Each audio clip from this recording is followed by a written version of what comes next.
This is Beyond the Also, Front Door it might be better podcast with 'cause Lindy here, and Rhea. Rhea will do We're more- opening the more door to talking real because you stories guys from our already have- community. I'll just Okay. be chiming Business in, and then owners, you're looking at leaders, each other. dreamers, Sure. and doers, Sure. sharing the journeys that shaped Yeah. them.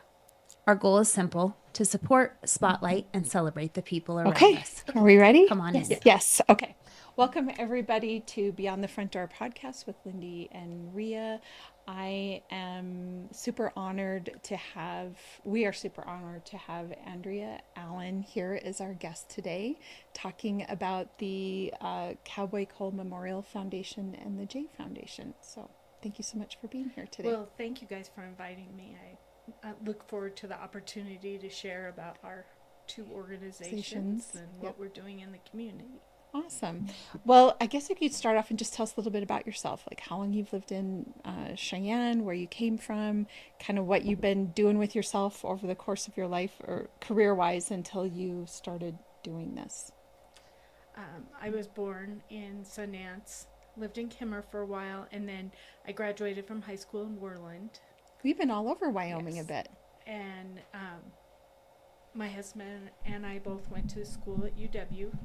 Then we went to Kimmer right after college, and then we spent a little bit of time in New Mexico and Arizona. And in 2000, we decided we were tired of driving 20 hours to come home and see our family, so we moved to Cheyenne. Neither one of us had a job, and we've been here ever since.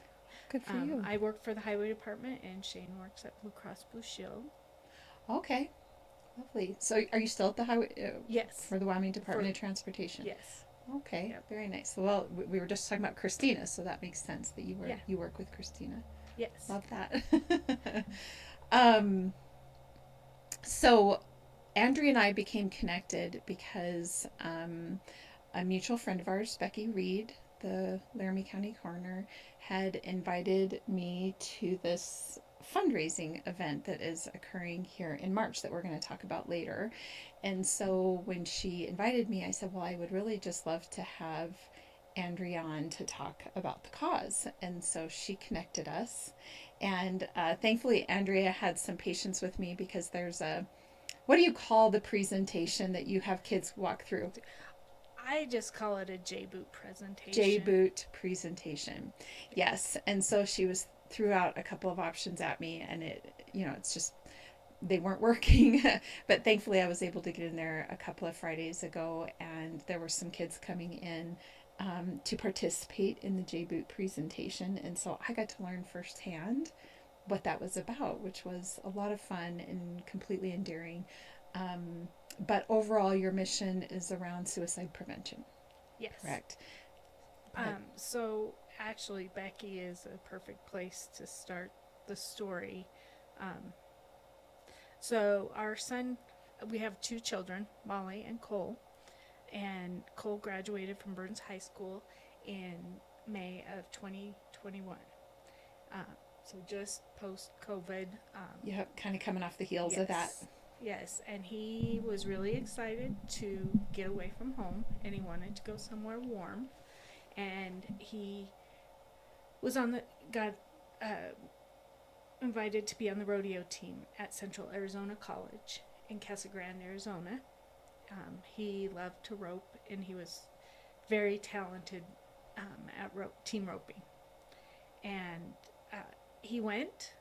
We took him down there August 23rd and got him settled. He was staying at a friend's kind of a roping arena, and people parked their RVs there, and there was roping practice every morning.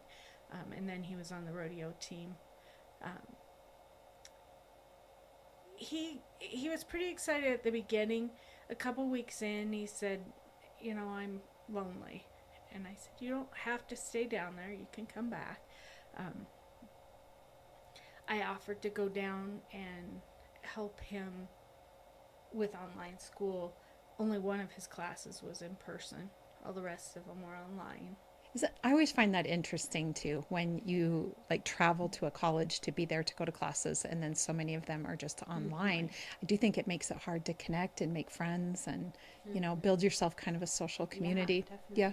So when I do things with the kids, Yep. that's number one. it's about being in class and meeting people. Yes. So he was struggling, easily distracted by social media, watching movies when you're finally in charge of your life. Right. On Sunday, Molly and I were in Big Piney for a high school rodeo, and Cole called. It was her birthday, to wish her happy birthday, and then he talked to her on the phone for an hour, and my mama heart was like, that's kind of odd. Mm-hmm. They don't talk on the phone for an hour. So, but you're happy, Right. It is a catch-22 for sure. And I think that whole time in their life when they're leaving home, and you're trying to let them go be on their own, it's really hard as a parent to see signs that things aren't Going so well. Molly and I came back to Cheyenne. We had a birthday celebration.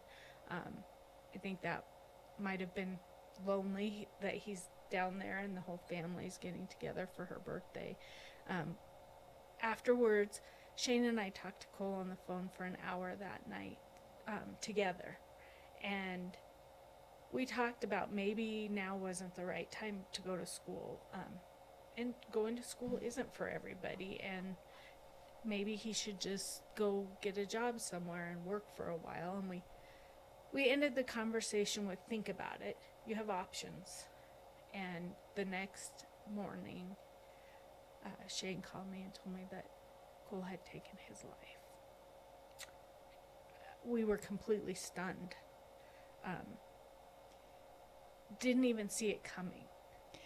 Well, and you did all the right things. You were connecting with him, and you were saying that he had choices and that he wasn't stuck there. And yep, so very hard to see coming. Yeah, very hard.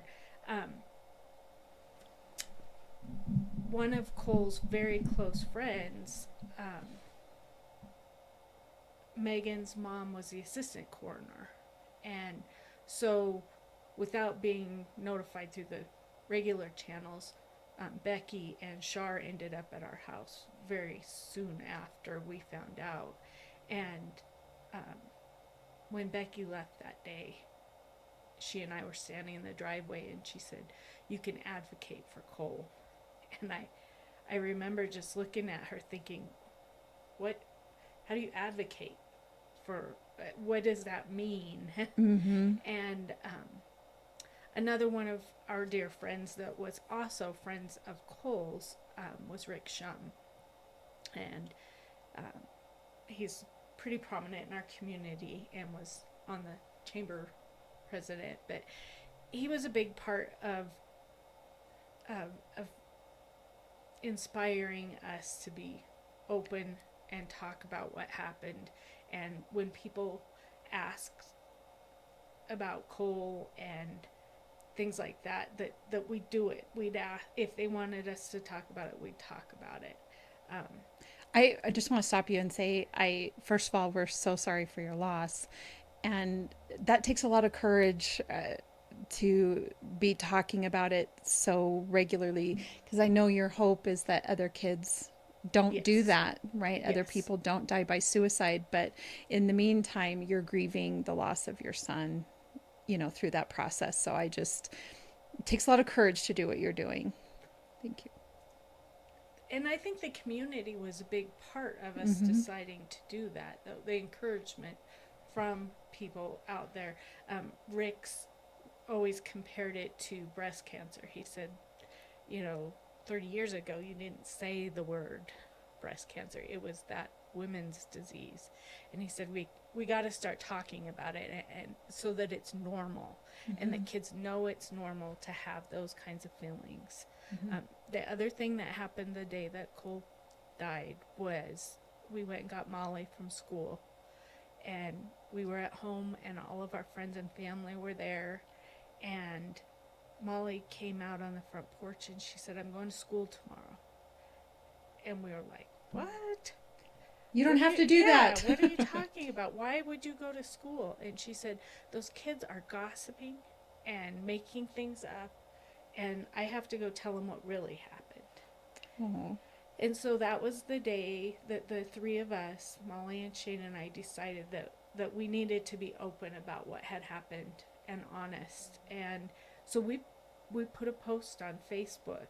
Um, it was a tough decision.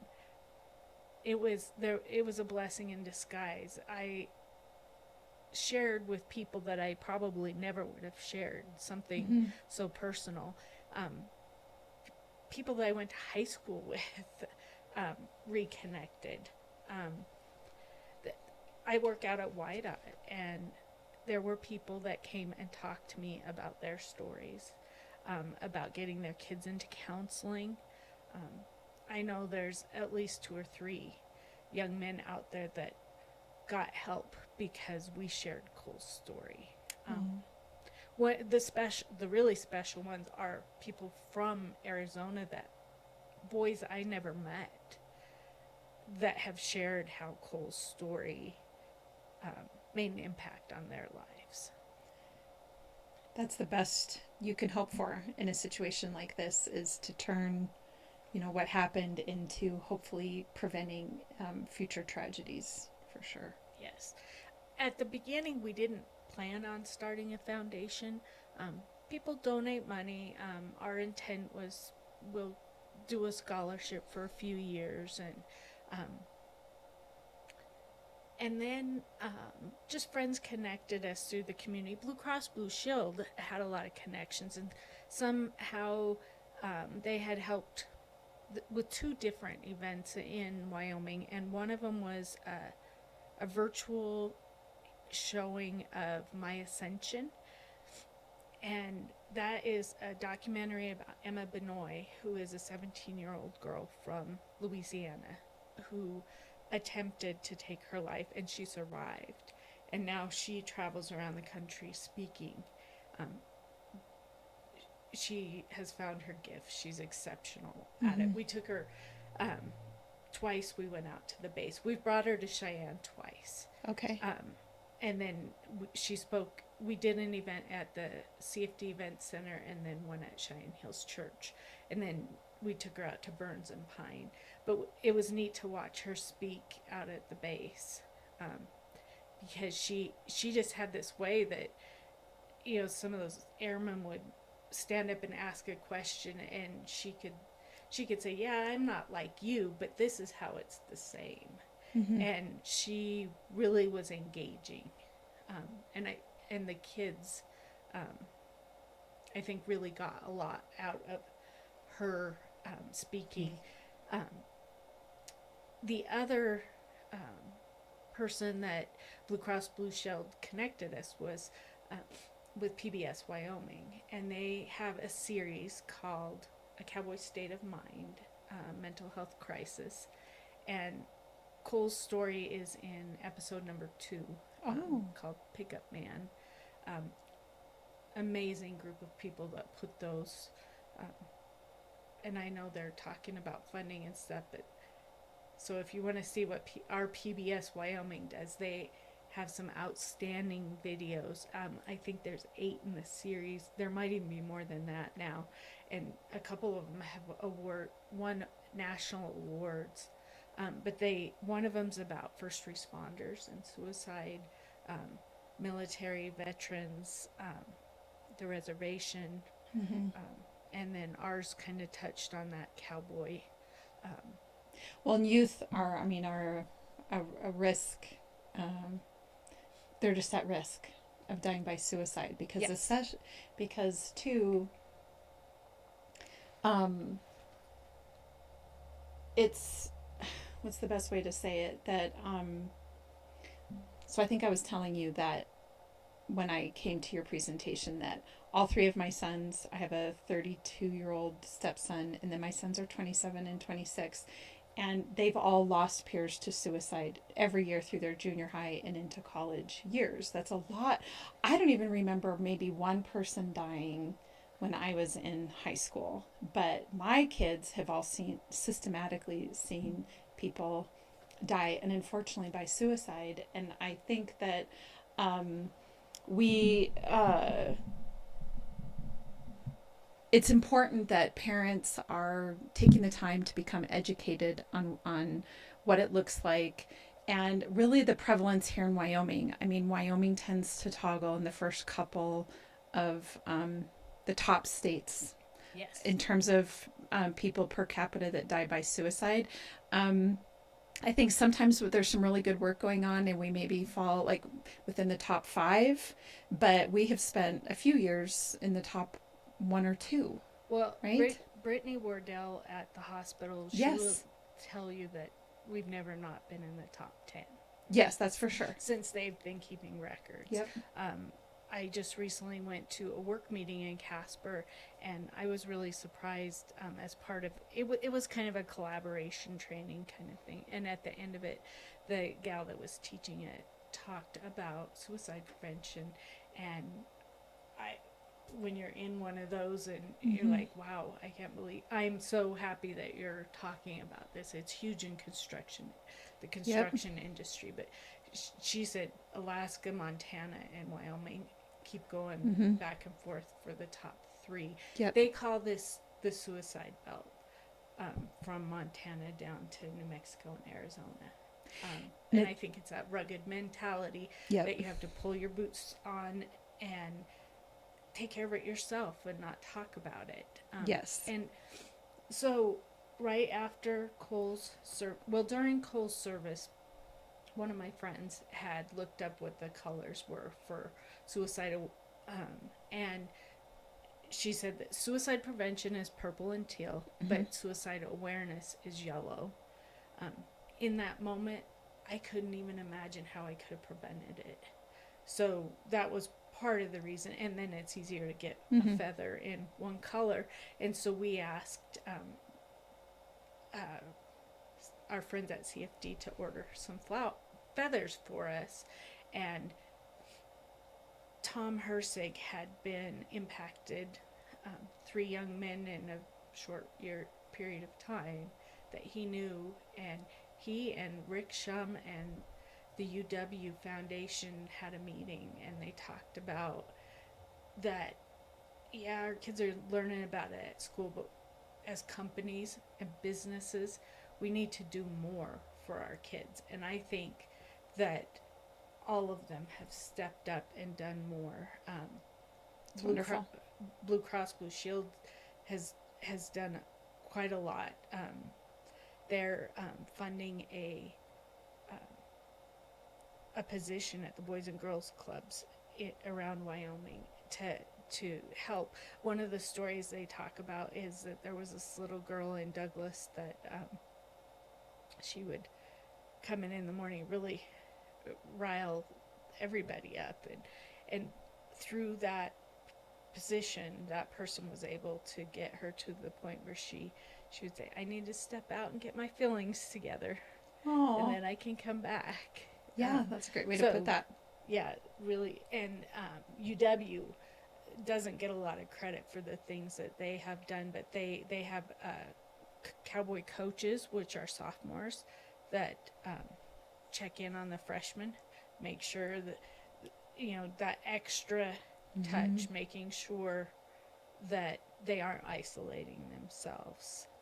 Well, there's a couple different things going on in Wyoming, just in the rural nature, the lack of access to resources.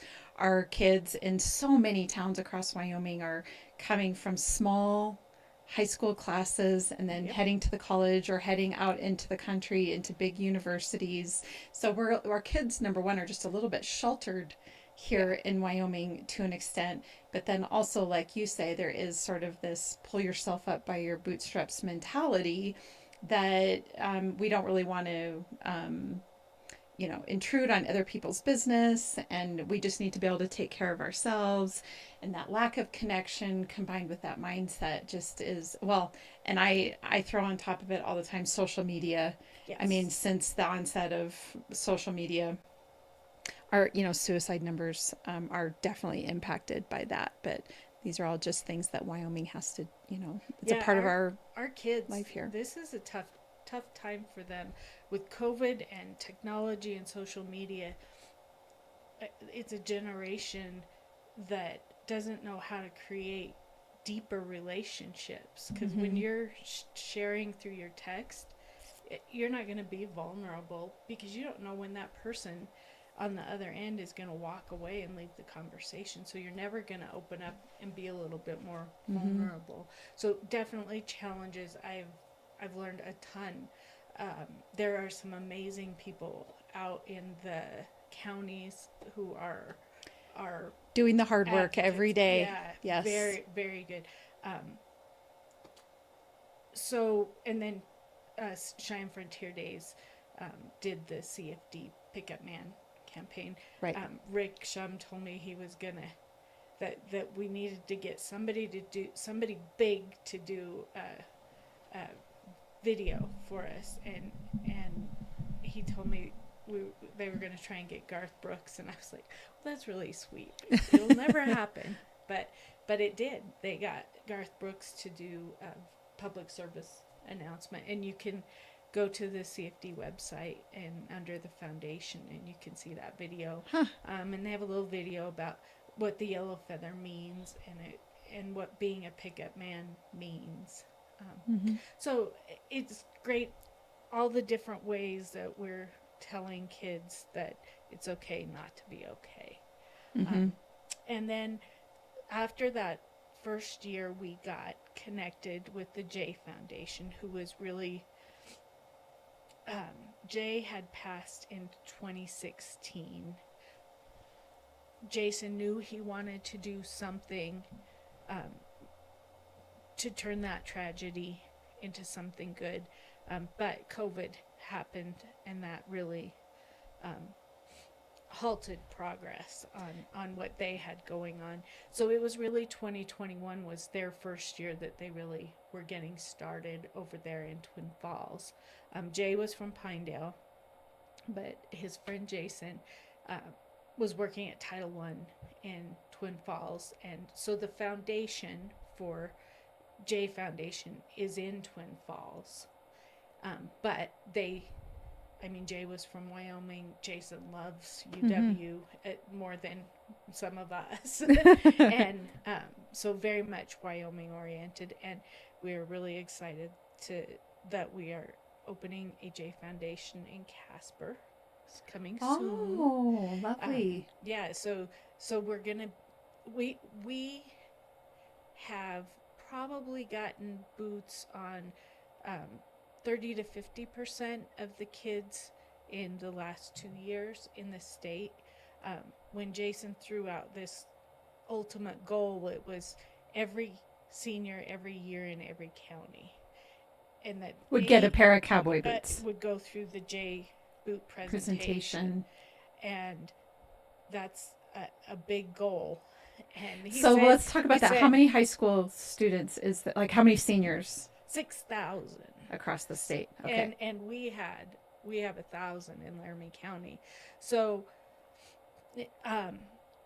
after we went through the Jae boot presentation ourselves, we were invited to go to Daniel to a retreat with the Jae Foundation, and the only people there that time were survivors. All of the people in that group had lost someone. It was amazing because my husband Shane, I knew he was gonna say he didn't. It was hard. I was surprised that he didn't back out sooner. It was a couple days before he said, "We're too busy. We can't go." And he was the one that got the most out of it. Jason's an amazing coach and leader, and just the format of this retreat is what the people there need. And he is very strategic about putting you in groups to get you where you need to be, and a lot of it is just doing something with somebody that's been through what you've been through. Sure. And so Shane was in a group of men, and he really got a lot out of that and did a lot of healing during that. And I think all of us were very uncomfortable when we got there because you don't know what it's going to be like, and Sure. it's Well, and such a you're hard raw. topic. Yeah, you're raw Yes. from the loss of your own son. Everybody's walking into it with a loss of some kind. But I'm assuming the retreat was about the Jae Foundation and Yep. sort of the overall mission and what the Well, it's kind of, so they do these retreats for a lot for teens. The UW athletes go for one of them. okay. So they do retreats all summer at the Double J Ranch in Daniel, and it's a lot about self leadership, getting back to what your core values are. It's a lot of the activities are things that you've done at different leadership camps. Gotcha. So it's just putting a different spin on it and being in a different setting. Um, you go horseback riding, you do some fun outdoors things, um, sprinkled in with some activities that are really about healing and connecting. Um, so that's one part of it. The part that we are doing our fundraising for, that we started out talking about, is the high school senior boot initiative, which is um, every senior every year in every county. Um, the fundraising happens at the local level, and then so Cowboy Cole is kind of coordinating the fundraising in Laramie County. Okay. But you can send donations straight to Jae Foundation, and you just need to make sure to say, I want my funds to go to Laramie This county. Okay. Yeah, whichever county you're from. Right. And then they will keep track of them, and then they will let us know when we get ready to do the presentations. So we've done this in Burns and Pine for 3 years, and then this year was the first year we were able to do it for all of Laramie County. It was an opt-in. We really wanted it to be opt-out, but the lawyer for the school district said they had to opt in. Well, a lot of people Missed it then. missed Yeah. it. But we got to do about 60% of the kids. Okay. So that was good. Yes. Hopefully they'll all go back and tell their friends about the program, and next year maybe we'll get to do more of the kids. I just want to say really quick, I think it's a really novel idea, and I love it because so I went through the presentation that Friday and got a beautiful pair of cowboy boots, and I went out that evening for Valentine's Day because it was February 13th when I met you and we did this. And so my husband and I had a date that night, and I probably told the story half a dozen times just that one evening, right? Because I'm saying, look at my boots. These are my J boots. This is what we talked about. And that's really the point, right? Yes. Of these boots is to be saying, this is what this is about. This is something that I care about. And, you know, this is the way that we can be making a difference. And yeah, I mean, every single time I wear them, I go out, I'm super proud of them. And I'm just sharing the story everywhere I go. And that's what you want. Yeah, and that's what we talked to the Yep. kids about, that these boots are your platform for conversation. They're the reminder of how much you're loved, you're valued, you're meant to be here, and you have purpose. Well, and I think it's such a hard topic, so maybe people don't know how to start it, and I Yes. think the boots help. Yes. Yeah. Start It's it. very Wyoming, isn't Yes. it? Yeah, and really the yellow feather is the same. And the way. yellow feather, yeah. Yeah, Either way. it's just that symbol where, because the general committee will be traveling to different rodeos and in the airport, and they're like, "Well, what's with the yellow feathers?" And then they Sure. get to share the story, and the boots are the same way. I keep talking about Rick. I'm gonna have to tell him. But so Rick, listen. yeah, he was in Laramie at a basketball game, and one of the kids was big, tall basketball player, and Jason or Rick said, "I like your boots," and he goes, "These are my J boots." Oh, yeah. And so we know, We know. Yeah. and then it starts that connection, and it's pretty special. You know, when you're not from Wyoming, a lot of people don't wear boots. all the Well, and I time. even think like some of the students that were there when I was there that day maybe don't necessarily wear Right. cowboy boots every day, but they were very proud to be trying them on and finding a pair that worked for them. Yeah. And it was just very sweet and endearing, the whole thing. Yeah.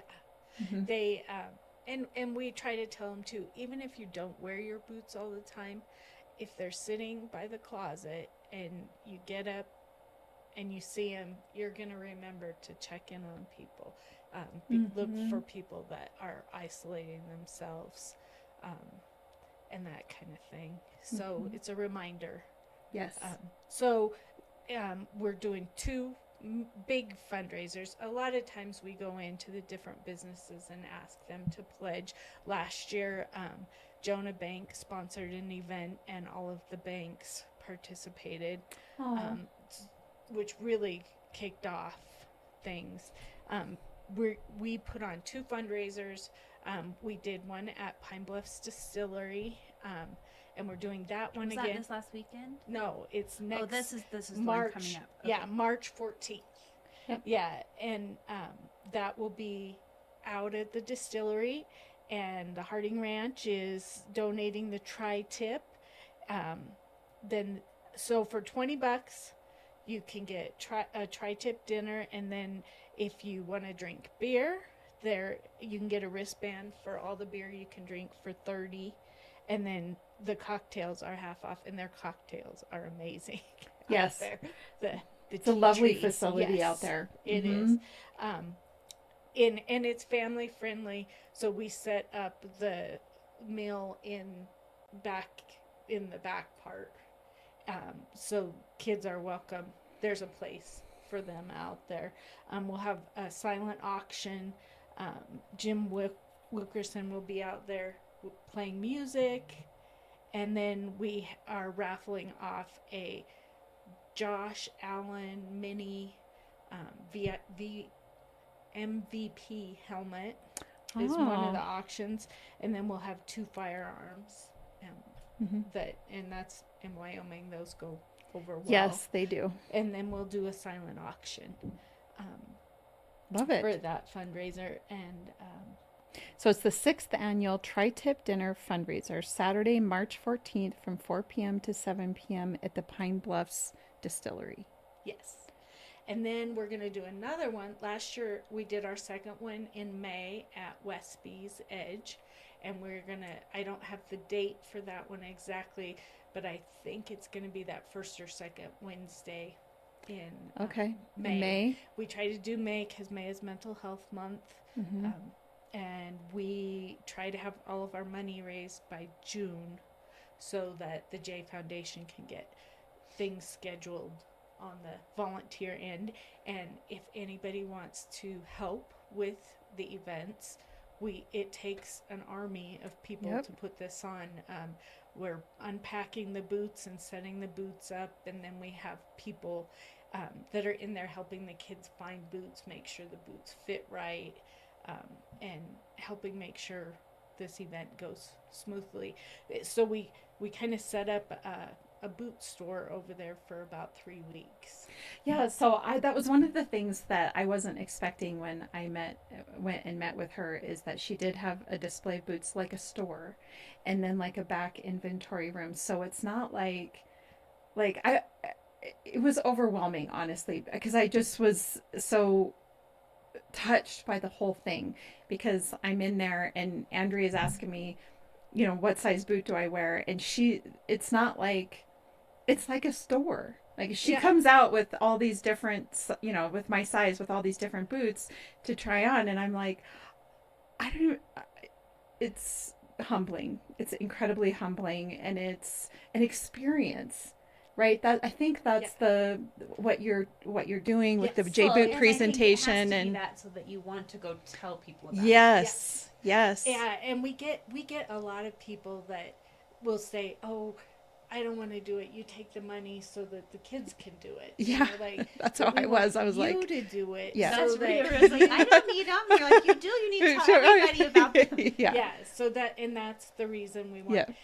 And it's it's one thing to tell you about what we're doing, but it's another to experience Mm-hmm. it. And that's the real impact for the student. It's not about a free pair of boots, and it's Mm-hmm. not about the $200. Mm-hmm.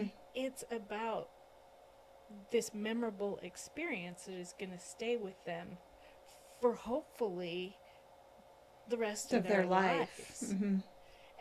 Remembering to be inclusive and to have those hard conversations and to really ask people how they're doing. Yes. Shelley Herzog is on the general committee for Frontier Days, and she asked me to go with her. Last May, we went out to Meadowlark. She was retiring, and her kiddos were sixth graders, so they're getting ready for that big transition to middle school. And she wanted to talk about Cole and Pickup Man campaign and Jae Foundation. So, and we planned it so that it was age appropriate, and we were there for about an hour, and we did two of them. So we did like 125 kids at each time.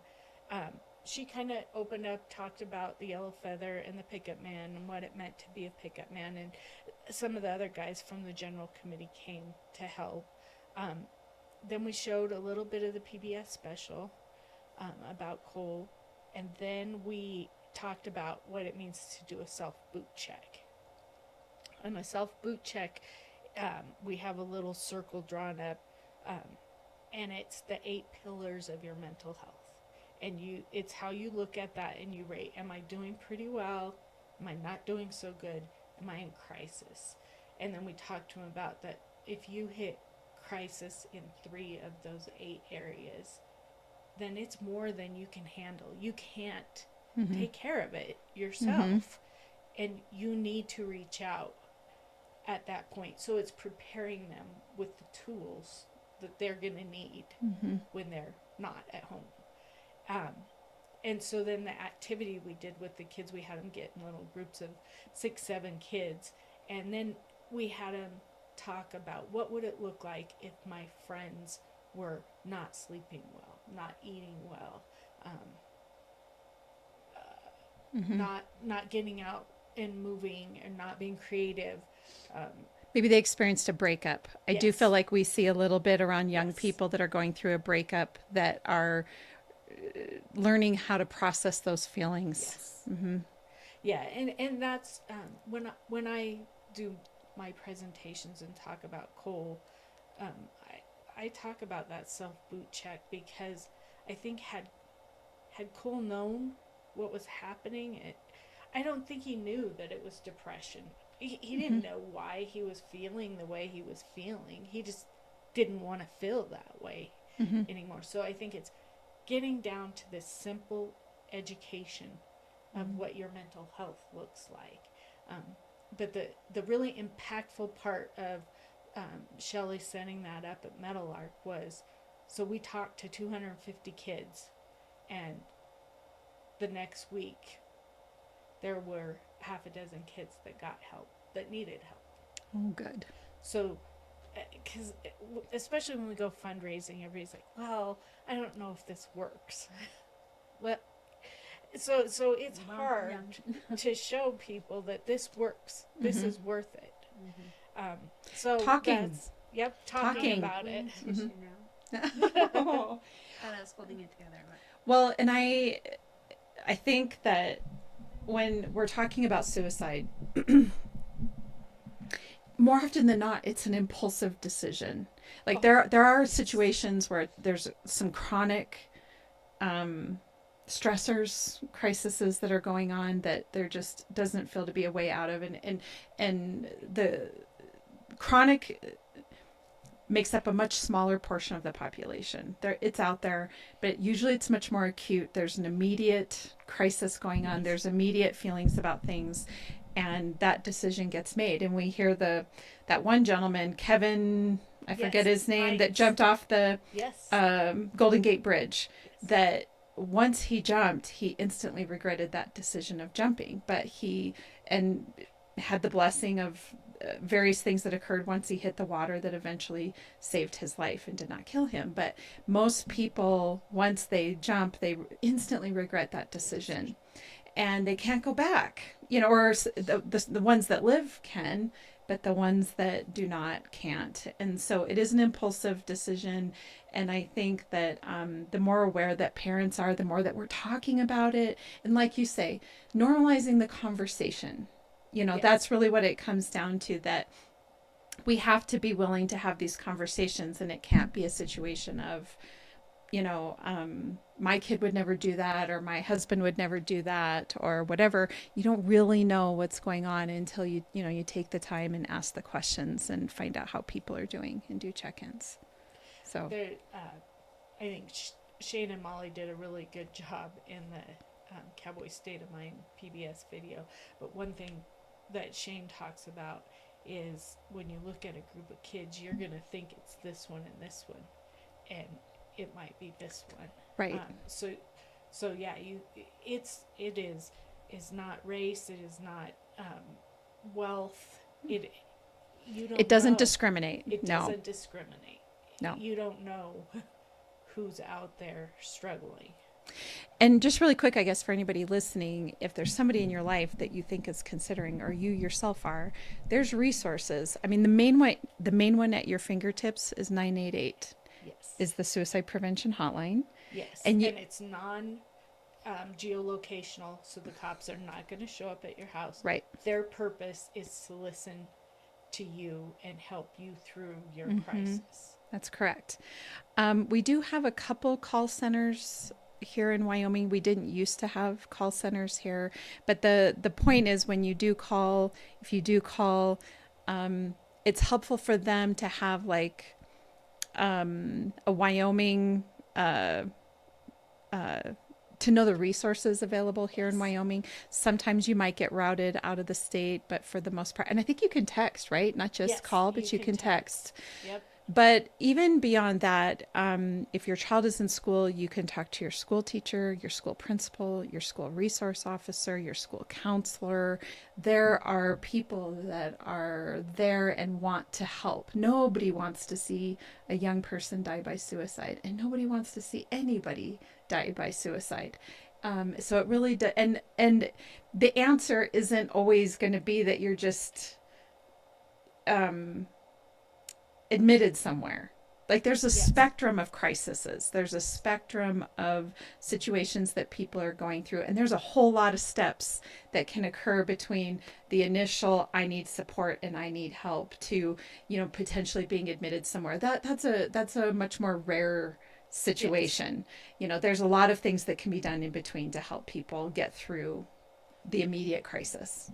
And I think that's where we're trying to get out there and let kids know that we can hold each other up and we can have conversations, just talking about what's bothering you. When you speak it, then you feel better afterwards. And even if the other person doesn't say anything, it's helped you process and take that emotional intensity out of that. One of Emma Benoit's things that she talks about when she speaks is that your crisis is only going to last approximately 20 minutes. So if you can get okay not being okay. Just and if you're with somebody that you're worried about, just be there, listen, and get them to the help. One of the things I did with my kids when they were in high school is, how when you go into the doctor's office and they have your pain scale on like a 1 to 10, like what kind of physical pain you're in, and if you got a stomach ache or whatever the case is. Well, we developed that within our family, and I would ask them, 0 being no pain, 10 being the worst pain you could ever be through in terms of your mental health or how you're feeling inside. Where is your pain scale at?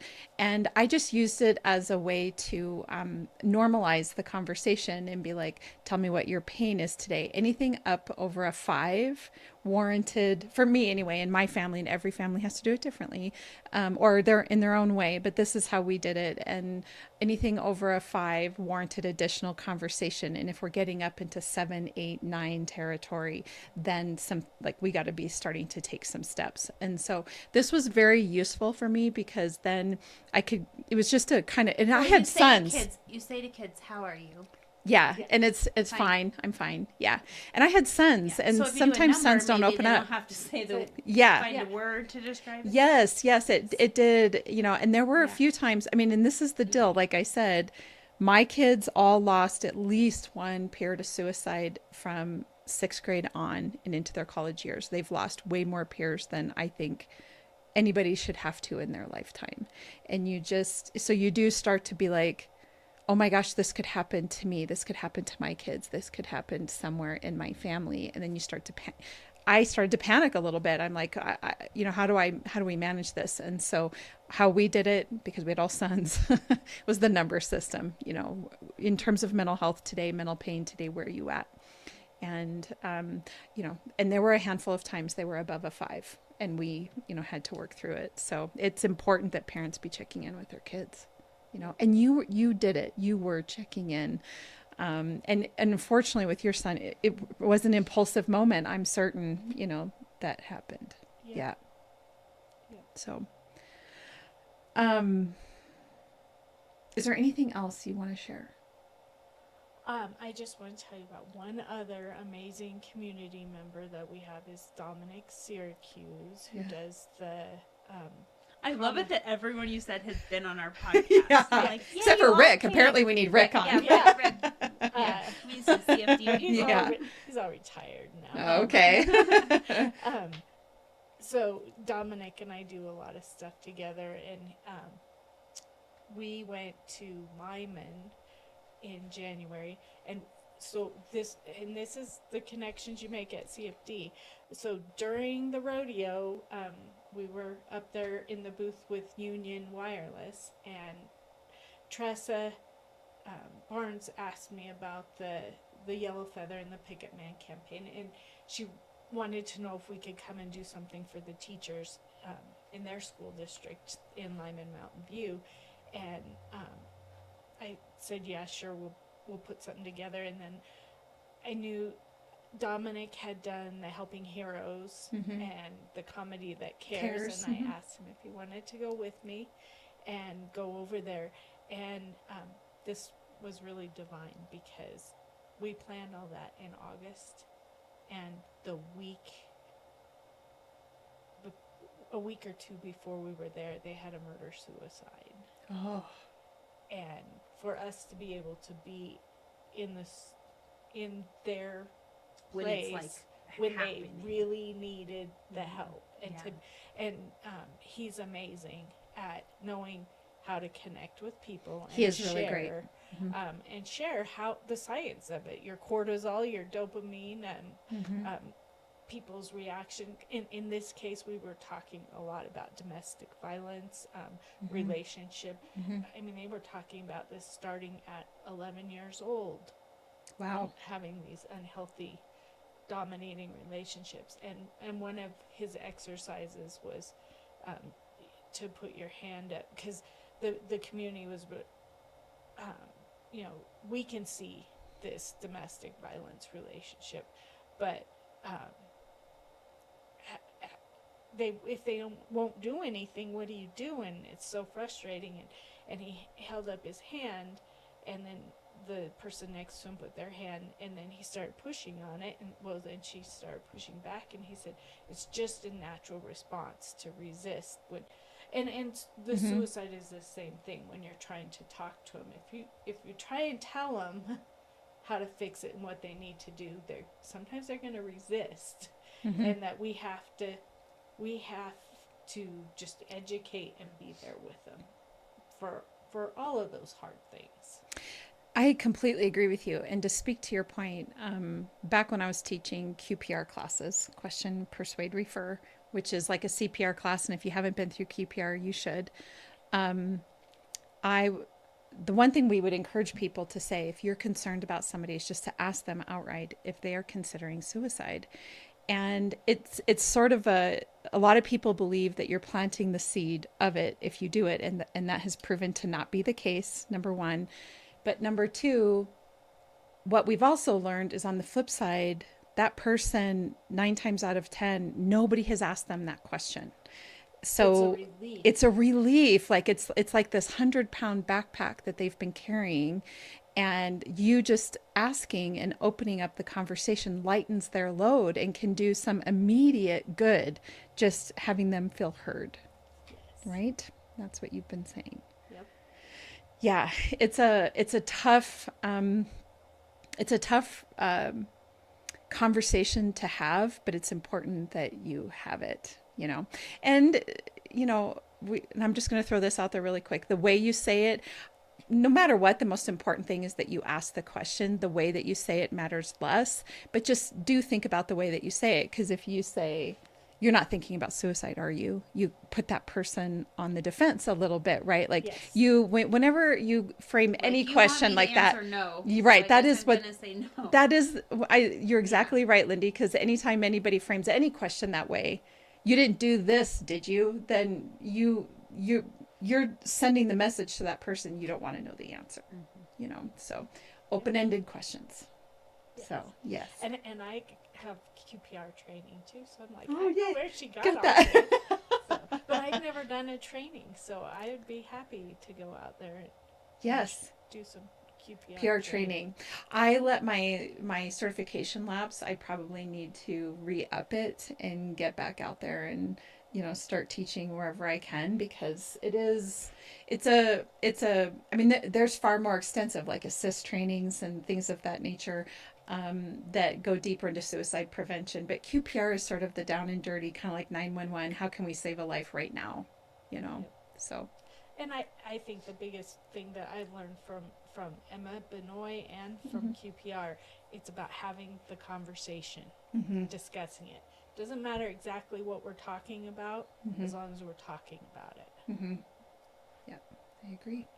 All right, and one more time for anybody that's listening, if you're experiencing crisis or somebody else that you know is, you can always call the suicide hotline, which is 988. And of course, tap into your local resources here in Cheyenne. They are available, and across Wyoming. So anyway, thank you so much. And of course, the 6th annual Tri-Tip fundraiser for the Cowboy Cole Memorial Foundation and the Jae Foundation is Saturday, March 14th from 4 to 7 p.m. at the Pine Bluffs Distillery. And we'd love to, if, are you collecting silent auction items? Sure. Yeah, okay. If you want to contribute a silent auction item, I think you could get a hold of Andrea. We'll have information in the comments of the podcast here, and yeah, go support a good cause. Anyway, and see my boots. Yes. I might have to put the sign away. Yeah. All right. I can take my boots off too. Anyway, awesome. Well, thank you all for joining us today. And be sure to listen to Beyond the Front Door podcast on YouTube, as well as all the podcast platforms, whichever one is your favorite. Be sure to hit the subscribe button so that we know that you're there. And of course, if you're looking to buy or sell, Lindy and I would love to help you with that. And you can find us at sellcheyenne.com. We hope you have a wonderful day. Thank you. Yeah, thank you. Thank you for coming.